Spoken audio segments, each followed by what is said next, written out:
ఓం శ్రీ సాయిరామ్. పరిప్రశ్న గ్రంథం నుండి కొంత భాగం తెలుసుకుందాం. హిస్లా ఒక గ్రంథములో ఋషి విశ్వామిత్రుడు ఒక నకిలీ లోకమును సృష్టించినని వ్రాయబడి ఉండెను. అది సాధ్యమా?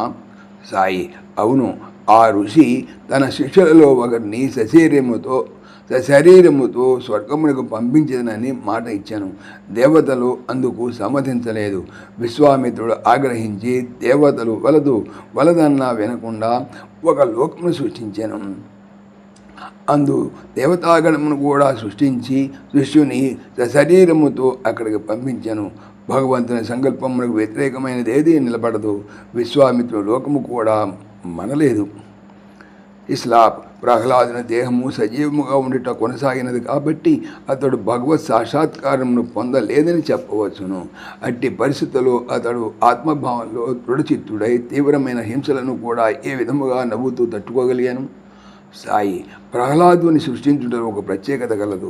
భగవంతుడు సర్వాంతర్యామి అని జీవము లేని స్తంభములలో విగ్రహముల్లో కూడా కలడనేటువంటి దృఢ నమ్మికకు నిదర్శనముగా భగవంతుడు ప్రహ్లాదుని సృష్టించాను. చిత్రహింసలకు గురి అయినప్పుడు కూడా ప్రహ్లాదుడు ఎటువంటి బాధను అనుభవించలేదు.